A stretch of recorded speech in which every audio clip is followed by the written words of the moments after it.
Hello and welcome to the Federal Sentencing Weekly Roundup. I'm Mark Allenbaugh, and this week on the Weekly Sentencing Roundup, we are going to cover three issues. A follow-up from last week.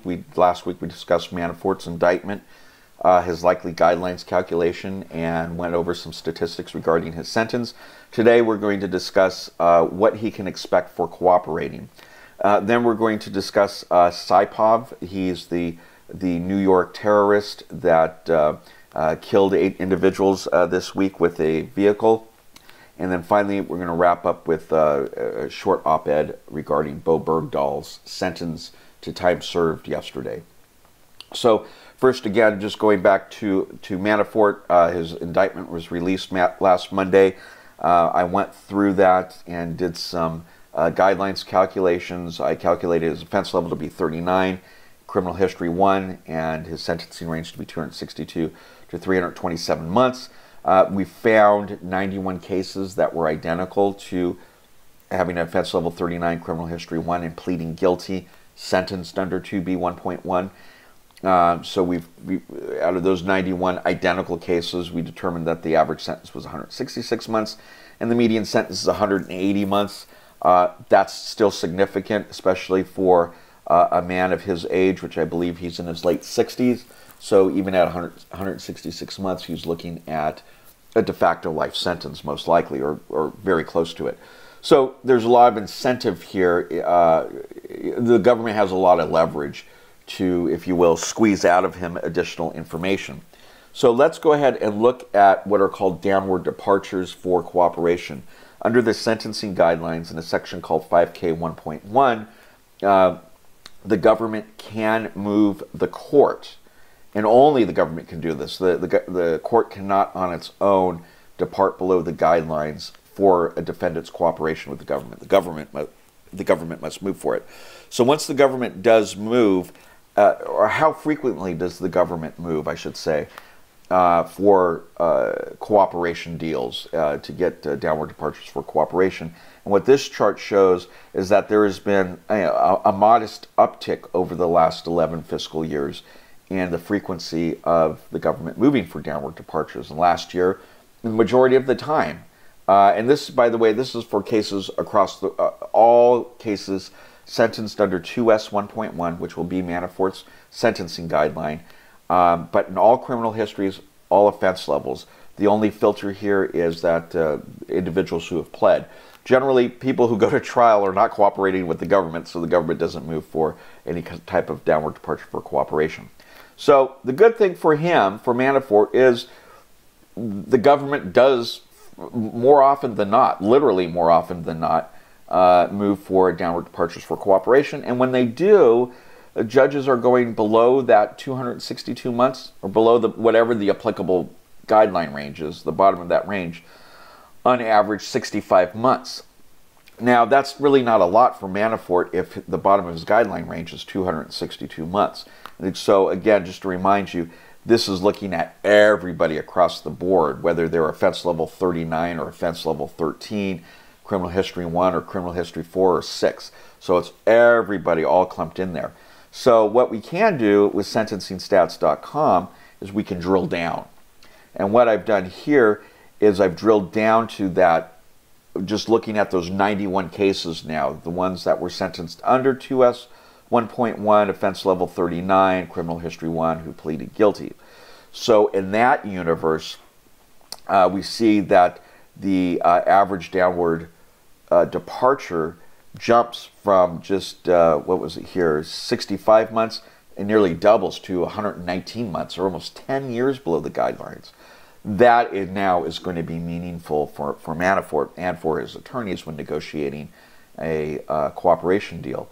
And by the way, I skipped over this, but 60% of the time for people with his identical guidelines permutations, 60% of the time the government is moving for a downward departure. So that's also good. So the good thing for Paul Manafort is if he cooperates, he can expect not only the government will move, obviously, if he is going to cooperate, they will move for a downward departure. but he can expect a very significant one too, so he may not end up spending the rest of his life or the bulk of his remaining life in prison. So now on to Saipov. Again, he's the terrorist out of New York, or from Uzbekistan, who in New York a few days ago drove his vehicle onto a bike path and killed 8 people and injured about a dozen more. So he is charged under really 2 different types of offenses, even though 4 statutes are listed here. Under 2339B, that's called material support for terrorism, as material support or resources to a designated foreign terrorist organization. It's a mouthful. He can receive a sentence of 20 years, but if death resulted, up to life imprisonment. Now we know that Trump has now on record, and not very smartly in my opinion, has tweeted that he wants Saipov, before any due process has been put into place, to receive the death penalty. Now he can, but not under the statute. It's actually 18 USC 34 that provides the government with the ability to seek the death penalty. 18 USC 33 and 34, they're like 2339B, are rarely used statutes, but 18 USC 33 and 34 pertain to essentially car bombs. If you use your vehicle as a bomb or a weapon, that is a federal offense, and you can receive up to death if death resulted as a result of your conduct. Now, the death penalty, though, is something that's rarely utilized in court, or that's not. Well, yeah, the death penalty is something at the federal level, or certainly at the state level, when there are not a lot of people sentenced to death anymore. But at the federal level, it's very rare. What we could see here is a list just since the 50s of people going all the way back to the Rosenbergs who have been executed at the federal level. Since the federal death penalty was reinstated back in the 80s, only 3 people have been sentenced to death, one of which, of course, we all know, Tim McVeigh, the Oklahoma City bomber. So the likelihood of Saipov getting the death penalty, I think, is very low, almost nil. Because like they did with the Unabomber, like the feds did with both the Unabomber as well as the Boston Marathon bomber, who both were prosecuted federally, in exchange for pleading guilty, they waived the right to seek the death penalty. So that's the big carrot that's hanging over Saipov right now. Plead out and we won't execute you. But he certainly is going to spend the rest of his life in prison. But with that said, let's go ahead and look at what's called 2A1.1. 2A1.1 is the sentencing guideline for first-degree murder. It's also the most severe guideline in all of the sentencing guidelines, and there's a few dozen sentencing guidelines. It's also a very simple one. Some guidelines have a lot of sentencing factors and enhancements and are very complicated to apply. This one is very clean, very neat, very easy. It just says, if you're here, if your statute of conviction has brought you here, and you're to be sentenced under 2A1.1, simple. Offense level 43. Offense level 43 is the highest offense level and automatically gets you life imprisonment. Simple as that. Doesn't matter your criminal history. 43 is it. End of story. So, but as we know, the guidelines, at least since Booker back in 2005, are merely advisory. So not everybody gets a sentence of life. Sometimes judges go below, and that's what we could see here, the average sentences and the median sentences. Since 2006, there have been 723 defendants sentenced under 2A1.1 nationwide, 222 in the Second Circuit, and 123 in the Southern District of New York, which is where Saipov is being prosecuted. So, and we can see that the average sentences have ranged from 314 months nationwide to only 203 months in the Southern District of New York. So judges, if he's being sentenced in statistically a very favorable district here, you know, with median sentences as low as 132 months. And the sentences have ranged at all levels from 0, which means it was just probation or time served, to some pretty high, far more than life, way up here. So let's take a look at some of the statistics. We can see that the national average sentence has declined from a high of around 380 months in 2006. Well, actually, there was a peak here in 2010, down to 272 months as of fiscal year 2016. And if we look here, the judge initiated variances. This is perhaps more telling for Saipov and his attorneys.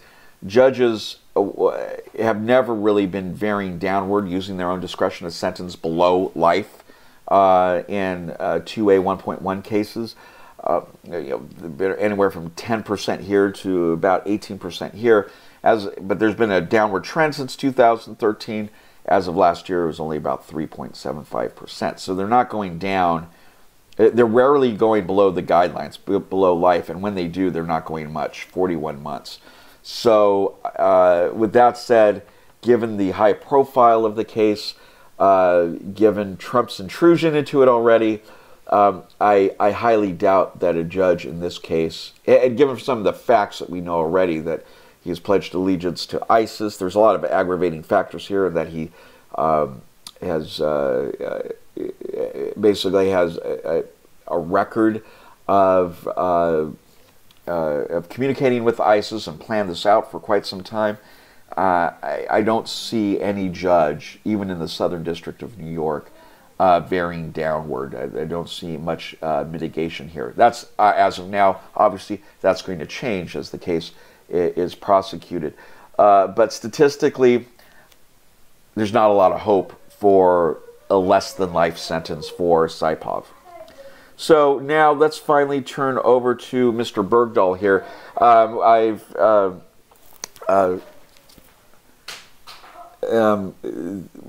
Bergdahl was sentenced essentially to time served yesterday.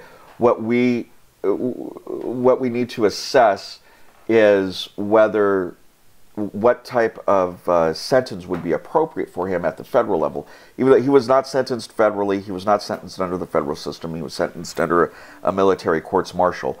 But nonetheless, what I think is interesting about the Bergdahl case is it plays out the types of philosophies of sentencing.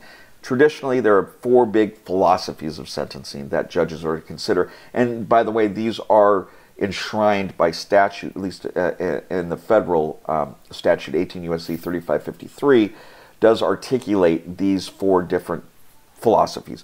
One is, of course, retribution or proportionality of punishment. You want to make sure that any sentence is proportional to the seriousness of the offense and the culpability of the offender. The second is incapacitation. The sentence should take into should try to incapacitate a defendant. So, for example, like with violent offenders, that's certainly something that judges should consider when sentencing them to prison as opposed to probation or a fine. You want to incapacitate the violent offender, and what better way to do it than putting them in a prison? Then, of course, there's what's called deterrence, and there's 2 forms: specific and general deterrence. And specific deterrence speaks to the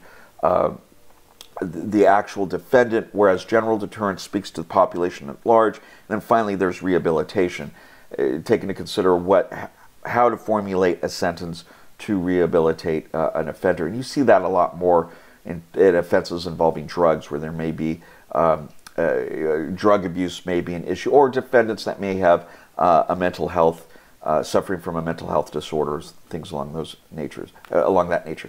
Well, here with desertion, it seems to my mind, really speaks to, more than any other of the philosophies, deterrence. It's really hard to fathom how you can incapacitate or rehabilitate a deserter. Once that's done, it's done. Really, what you're concerned with as a judge is to deter it, even more so than proportionality of the punishment.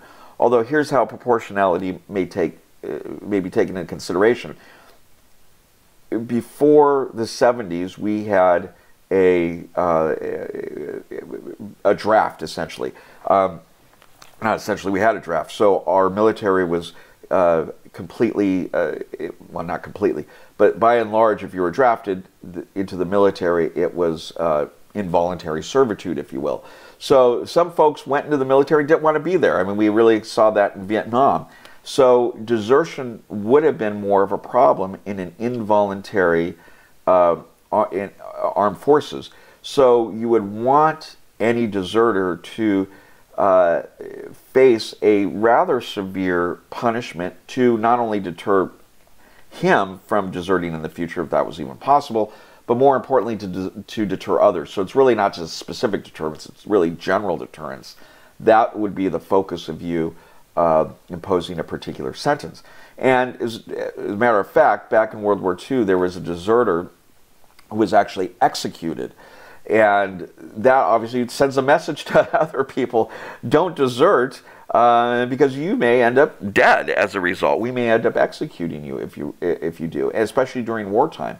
So, so whether or not you agree with the death penalty or you agree with that particular sentence, I think you would agree that in an involuntary armed services, desertion should be punished higher or more seriously than in the cases it is today, where we have an all-volunteer military. There is no longer a draft. So Bergdahl, like everybody else that serves today, went in voluntarily. So just intuitively you would think, well, if they're in there voluntarily, there's less likelihood of desertion. And we haven't heard anything about desertion. I certainly haven't heard that it's a problem with the military. So because there is less likelihood of desertion, even general deterrence need not be that high. I should say this: the sentence to generally deter individuals need not be as high as it would be in an involuntary service during a major conflict like World War II. So the other thing that Bergdahl, so the point being is that his sentence, that he avoided prison time, doesn't seem, seems to fit at least under that theory. If we're trying to rationalize what the judge did here, we say, well, okay, for general deterrence purposes, it fit because there's no need to sentence him to any more time to generally deter others. And also take into consideration the fact of, if you will, time served. While he avoided prison time, he did not avoid incarceration. Again, he was imprisoned in a cage for 5 years by the Taliban or Taliban-friendly forces under very onerous conditions of confinement. So one must, in criticizing and reviewing this sentence, one must not forget to take that into consideration too. Also, finally, post 9/11, according to Wikipedia's article on desertion, which is where I got a lot of these statistics, the highest post 9/11 sentence for desertion has been 2 years. So, given that, and given that he's already spent 5 years in a Taliban cage, he's basically been sentenced to the highest post 9/11 sentence for desertion. So, in that regard, I think personally, statistically, philosophically, that this sentence is well justified, even though I realize and fully understand where people would disagree with this and vehemently disagree. But nonetheless, I'll leave you with that final thought. Thank you again for joining me on this Saturday morning, and look forward to the next week, see what the next week brings in federal sentencing. Thank you.